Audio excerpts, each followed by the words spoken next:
Tell me, she is everybody's friend. If you have met her, you love her, is that right?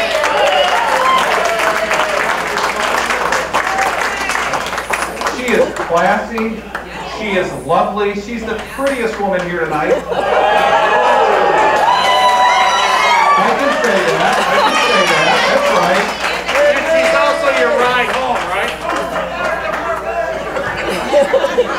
And when I saw her come into Toastmasters the first time, I said, "This is the most beautiful and scared to death woman I've ever seen. Women this pretty never look scared to death." She looked petrified, like long-tailed cat in a room full of rocking chairs petrified. Some things don't change. And she overcame that. So Toastmasters and guests, please put your hands together for my favorite Toastmaster, Amy White.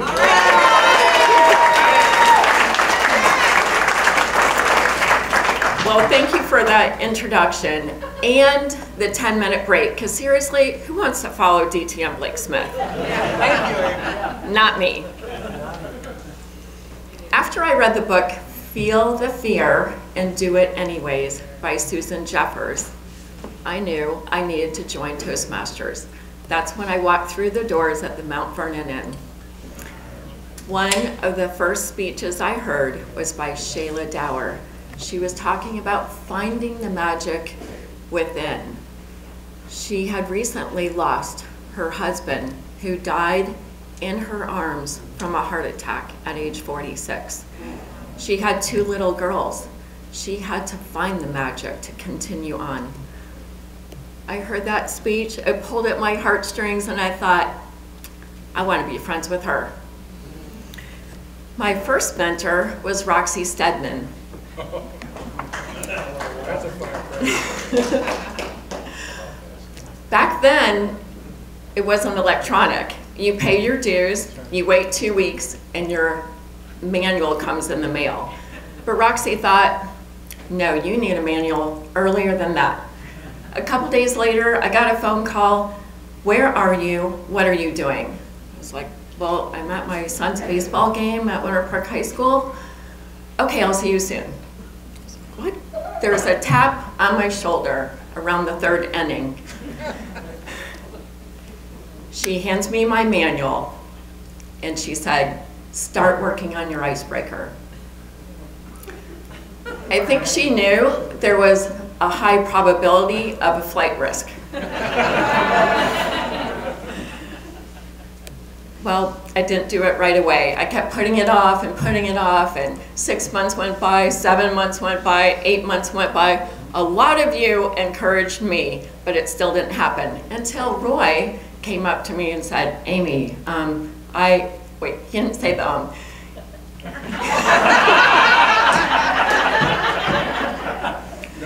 Amy, I read this book, it's so good. I think it would come in handy for you.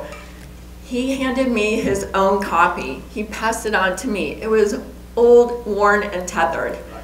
I turned it over, and it was Feel the Fear and Do It Anyway by Susan Jeffers. And I thanked him for it, but I didn't have the heart to tell him then that that's the whole reason I joined Toastmasters. It did give me just the nudge I needed to finally do my icebreaker. And I have to say, kudos to all of you new Toastmasters who have joined and done your icebreakers right away, because not only did you do that, but you nailed it. They've been amazing. These stories are so incredible, just like Shayla pulling at my heartstrings. I want to be friends with all of you.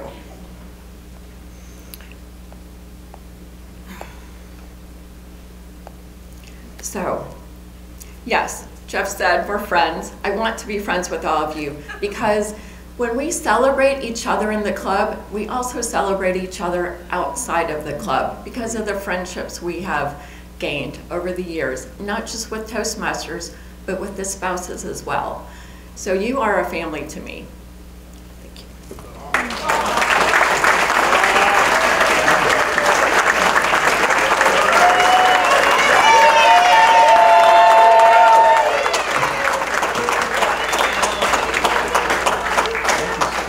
What can I say? Perfection. Perfection. Our fourth speaker visited the club on Friday the 13th, 2003 as our area director. He was surprised when he was asked to fill the open speaker slot. Being a seasoned Toastmaster, he came up with an off-the-cuff speech. Are you superstitious? He told us of the things that appeared in his life on Friday the 13th. He concluded, hey, here we are on a nice warm August day. What can go wrong?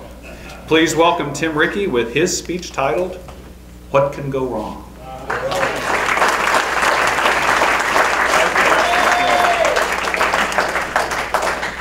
I'm going to move this a little bit, Tim, because it's hot. Thank you, Carson. You're welcome. He is a good sound man, isn't he? Give him an applause. He didn't mention that Charlie came through that night. You remember the Hurricane Charlie? It came through that very night. It's very interesting. I graduated from high school in June of 1960. The following week, we had 2 senators come to our high school to do some presentations. We were excited. The whole town was excited. Elmhurst, Illinois. The gymnasium was filled. I'm there with my high school sweethearts, Carol, and we're waiting for the speaker. He's late. All of them are late. She said, I better call my mother. Let her know we're going to be late. That's a good idea. So she goes down the walkway. We're sitting in the first row of the stands. Goes around the corner. No sooner had she gone out when in comes this whole entourage of these people. They sat on chairs in the center with an elevated stage, and one by one they began to speak. And when they got to the last speaker, the senator, she comes walking back in. She walks right past me. Carol, come over here, come over here. She comes over, sits down. I said, what's going on? She says, he kissed me. Now, wait a minute here. My girlfriend got kissed by someone else? What do you mean he kissed me? Who kissed you? And she points out to the guy at the lectern. His name was John Fitzgerald Kennedy. What a speech. That was the first time I decided maybe someday, somehow, I will become a public speaker. The other influence in my life with the name of John was John Denver. I became a musician because of John Denver. But the third one, and I want to get this out of the way, and I want to thank you, my family of Toastmasters. My son John just died. And you were always there for all of you, the messages and the text and everything. This has been very helpful, and I will try and keep myself together because you have meant that much to me. You did it for me when I lost my wife back 10 years ago. We love you, Timmy. Thank you. Thank you. You have meant everything to me. But let me go forward here to the things that Toastmasters has meant to me. By the way, that second senator there was named Johnson. And of course, he became what? Vice President. Vice President of the United States. 4 years later, after he said, do your thing for your country, as Kennedy said to me, Jack said, son, when you're of age, be sure to vote for me. Because I wasn't of age. I was 21 in those days. 4 years later, I got a letter from that Senator Johnson. Would you like to read it to you? I'll just give you a little bit. It says, greetings, you will report to Fort Knox, Kentucky for your military obligation on April 1st at 0600 hours. Did you notice that's April Fool's Day? This was not looking good at that time. Those are the kind of things that really shake you up. How did I start in Toastmasters? I was in Rotarian for many years, and they said, you know, we don't have a speaker. Does somebody want to come up and talk about their business? So I get up there, and now I've been an entertainer. Nothing came out. It was just a mess. I said, I got to do something about this. That's when I started to look, and I found Toastmasters. And one of the first masters I found was Jim Huntington. He was the first Toastmaster I met. And he was very accepting, very welcoming. It was an excellent time to walk into that club. Jim today is a PhD. He has a blog on where is the new workplace in this world. He sent me his thesis. I looked at this thing and I said, God, it's all stats. I couldn't read the thing. It was incredible. But that's what Jim does today. So there's a Toastmaster that took it to the next level in his life. It was incredible. My icebreaker. Some of you know this icebreaker. Are you ready for some football? I didn't do a normal icebreaker because the Green Bay Packers, at that part of the 1990s, had finally made it back to the Super Bowl. And there was a story about how the field goal killer and I became friends and enemies all at the one same time. Because I'm from Chicago. I'm a Bear fan living in Green Bay. Did I mention I was the only Bear fan in Green Bay? But that was my icebreaker, and I won first place, which surprised me. But I was excited about it because it's really a true story. And most of us do tell stories, and keep in mind, public speaking is about stories. Would you all agree? Yes. Yeah, I thought you might say that. I was in an area contest some years ago, humor speech contest. There were 6 speakers. I was the 5th, and there was one after me. Those first 4, I thought, hey man, I just might make it. I get down my speech, and I thought, I got it made. And then a guy came up named Blake Smith. And he did his barbecue speech with the aprons and the whole bit. It was hysterical. I said, I don't care if I lose. This guy is that good. Thank you, Blake. I appreciate it. He was that funny. The first contest I was in was after 4 years of being a Toastmaster. My mentor was George Van Hilsheimer, Dr. George Van Hilsheimer. It really took me apart on this feet. Oh, that's crap. Throw that out.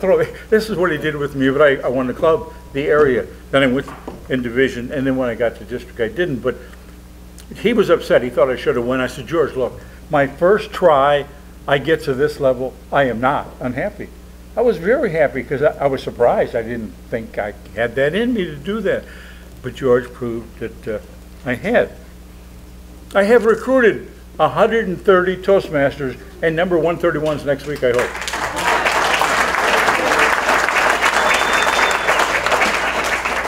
Thank you. And the reason is I know it's going to change your life as it has for me. Would you say that? How many would you, raise your hand if you changed your life? Okay. One of my fellow Toastmasters, who was my best friend for many years, I kept telling him, you know, I see this workshop you do at the division conferences on bomb-proof humor. Why don't you write a book? No, I don't. Well, eventually Carl Reiter did write that book, and I think many of us have read that book. He did a very good job in that book. But I had to push him to do it. But he did it because Carl was my best friend. And I miss him today. And we have the award for that, for humor. And thank you for that. Now here's how it goes. Those of you who are guests here, you come to 3 meetings, you get a free breakfast. You don't have to do a damn thing but sit there and listen. And at the 3rd meeting, we're going to say, would you like to join this club? And you know what?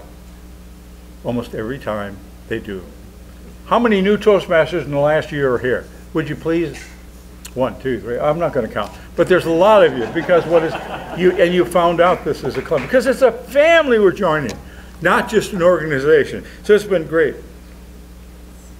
Books. I was comparing 2 speeches one day for a Rotary Club on business. And I says, you know, this speech is very much like if 2 chapters in a book, 27 books later, because of that little event happening in my life. And it made me an author. I didn't think I could do that. But this organization, Toastmasters, has made that happen for me, and it can happen for you whatever way you go. If you're interviewing for a job, I'll tell you how I got the job with Tony Robbins. Some of you know I worked for Tony Robbins as a trainer and speaker. I was being interviewed by David, his what do you call it? Sales manager, excuse me. And he said, oh, Tim, can you do a little speech for me? So I did the same one I was in the contest with. And he goes, okay, Tim, I'll get back with you, but have you got any questions? I've only got 2 minutes. I said, yeah, David, just one. How did you get involved with Toastmasters? 45 minutes later, he was done talking about what it meant to him. And the next week I had the job. Remember that. It's very important. Put it back in their ballpark, and it'll get you places you want to go. Remember the Xmas party when I had a Canadian come in? Steph Carson. That Christmas party at Dubstred. I met him. He was trained classically as I was, voice. And we talked, and he came to our club. The club said, we can't bring $500. We haven't got that. I says, if I can't get the number of members you say I have to get here, I'll pay the $500. How many we need? We need 60. I got 80. Steph came in and he did Time to Say Goodbye. great opera star. And then, some of you remember, he went around the room doing Christmas carols, sitting on the girls' laps throughout the meeting. It was good. That meeting where Carson sang, I sang, and who else did we have, Carson? One other I'm missing. I can't remember who it is. Kim Blanger. No, I'm running out of time. Okay. I get the point. Okay, let me know this. When you do this, if you do your evaluation, you'll learn to be a coach. 2 of my students have made the world championship. Mac Mercer and James Webb, has nothing to do with the telescope. Both of them have made it to the world championship. James came in 3rd in the world. And you know, that is where the real feeling comes. The fact that you can make and bring someone to that level of success, that's why I recruit to this club. Andy Brown was a friend I knew through a Leeds group for a few weeks, and I kept getting him to try and come to Toastmasters. Come on, you're a great speaker. I want you to come to Toastmasters. About a month later, he comes in, he's talking to Dave and some of the others. And I said, you know these guys? Well, yeah, I used to be in the club. I had no idea, and we all know what Andy was, a great speaker. So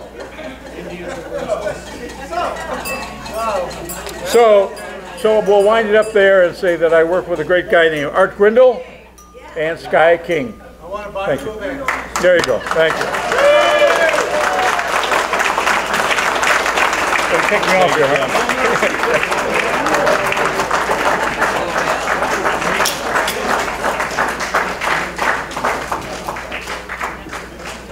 Thank you, Tim, so much. Where's Will Hammon? Will Hammon's right here. We're going to go from someone that was 80 to someone that's 20. A fourth of his age. I told you in this club we have young white guys, we have middle-aged white guys, we have old white guys. We're going to hear from a young white guy right now. Will the Hammer Hammon, talk to us.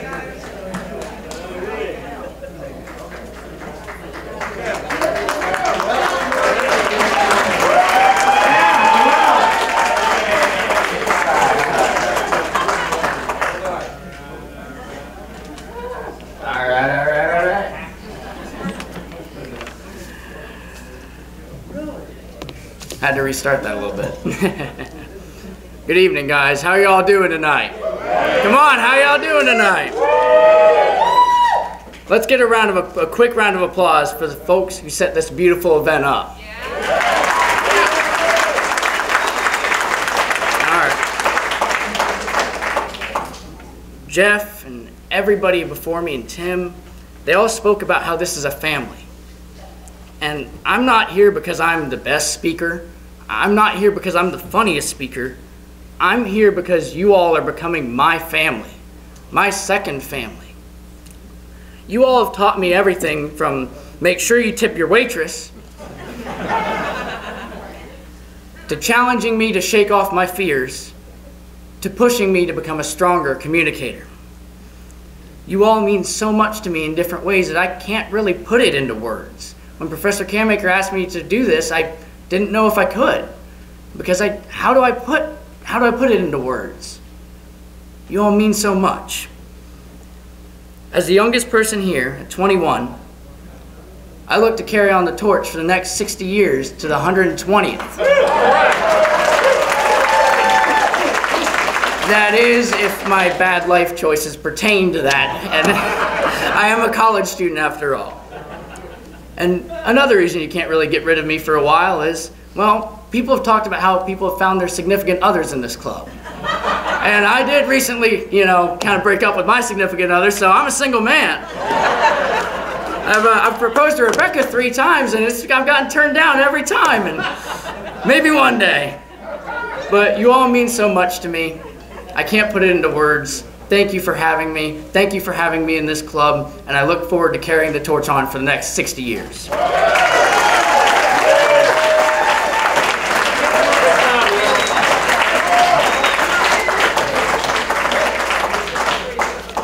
Thank you, Will. Would you have clapped louder if you knew he was in charge of the alcohol tonight?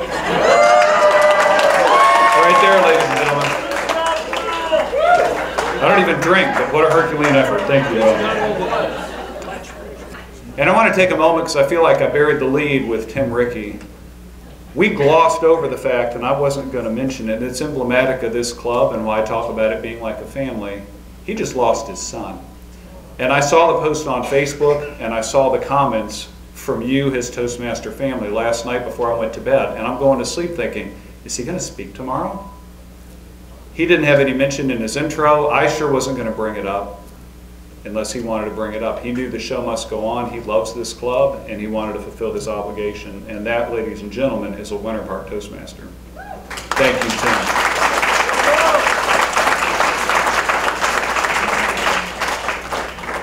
With that, believe it or not, folks, we're at our fifth and final speaker, and he is DTM Carson Shaffer. Let me be honest, if you have a jacket, you may want to roll it up into a pillow. Please welcome DTM Shaffer with his impressions as we celebrate our 60th anniversary, our Winter Park Toastmasters family.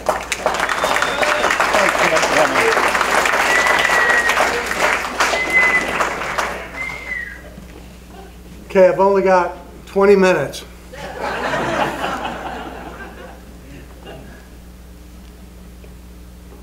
That good, Tim? A few weeks ago, Jordan approached me and said, hey, these are his exact words, would you be willing to speak as one of the 5 old farts at the 60th meeting? I said, but Jordan, I'm not an old fart.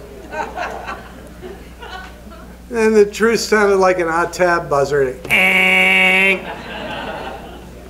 I am. Somehow, I've become one of them. The senior Winter Park Toastmasters in our club. How are you supposed to get up here and follow Blake, Jordan, and Ty, and Tim, and Jeff, and Roy? They're insanely talented speakers. I'm just some guy that followed the basic rule of the club. I kept showing up. I watched the 50th Gala meeting, and I realized what 10 years means. How many Toastmasters are no longer with us? Bob Milburn, Jim Keller, Judge Joe Rozier. The passed on memories of who we spoke 10 years ago have faded into our memories and been replaced with our newer passed on Toastmasters. The Harold Lanigan Lamplighter Award has been replaced with the John Nuccitelli Award for Devotion and Dedication. The Michael Rubin Fun and Pun Award is now the Carl Ryder Fun and Pun Award. Oh, by the way, if you hear stuff in my speech that sounds familiar, it's not plagiarism, it's just I'm paying tribute to Carl Ryder.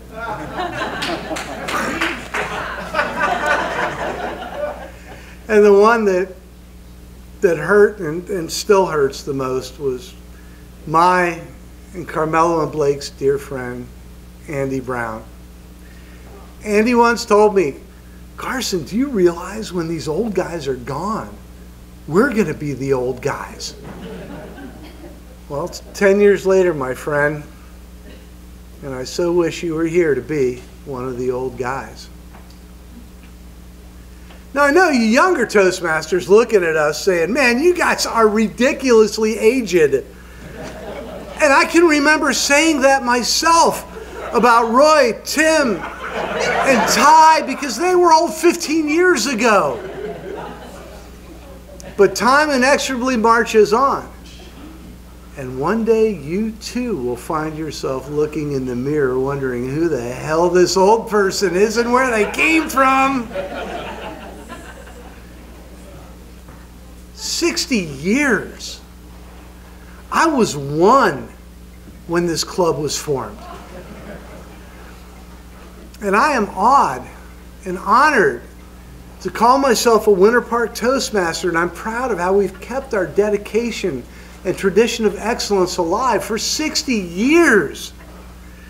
Each Friday, we're afforded the opportunity to look out at our other members and reflect upon the storied history of this club and realize that every single one of us is contributing to a continuing legacy, the legacy of Winter Park Toastmasters, and it grows with each passing year and each passing decade.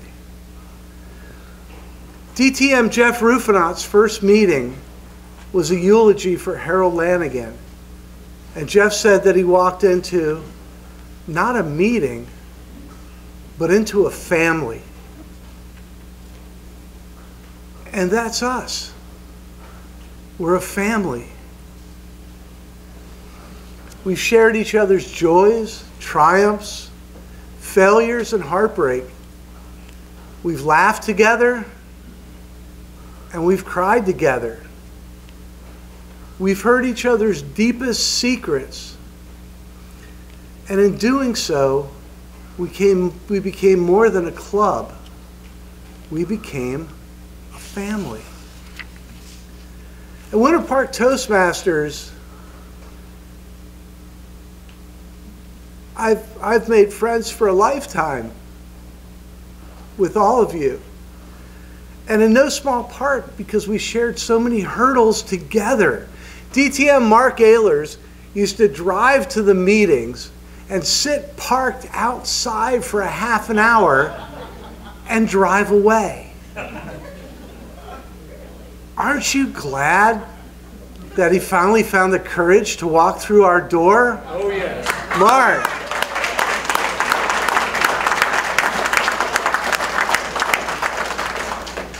Okay, that's an hour of free legal consulting right there, buddy. As agreed to. Jordan Kamiker said it took him 12 years to beat Chris Peterson in evaluations.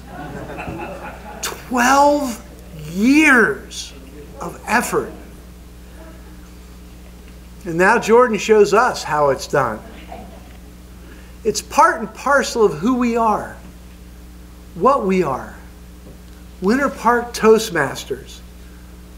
Our club was birthed in the most difficult of times.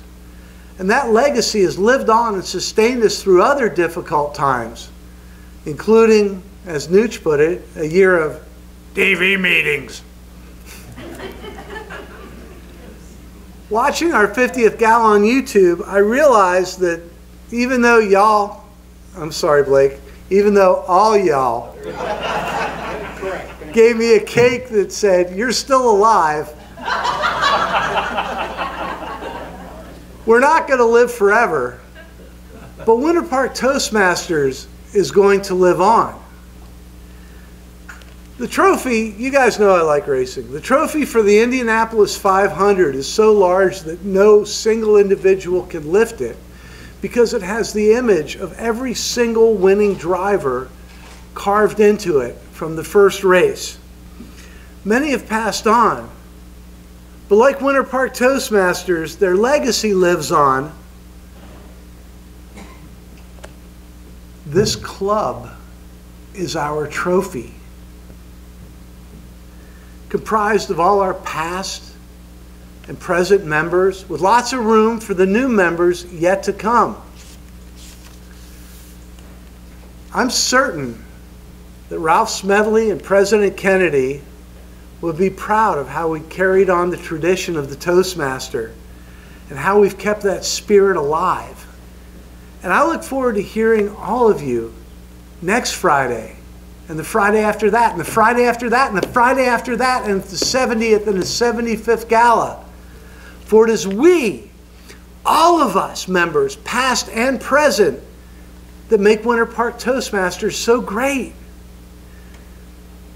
I know the generations of Toastmasters before us and the generations yet to come will be proud of our stewardship, of our careful care of their family.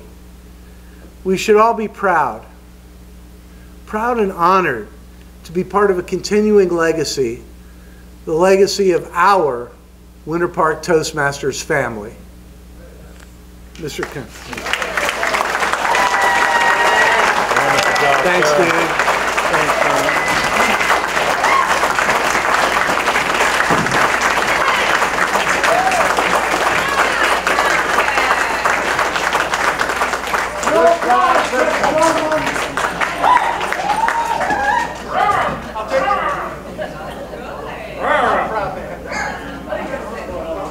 I told you, gallows humor and family. Well, if there's one thing you've had a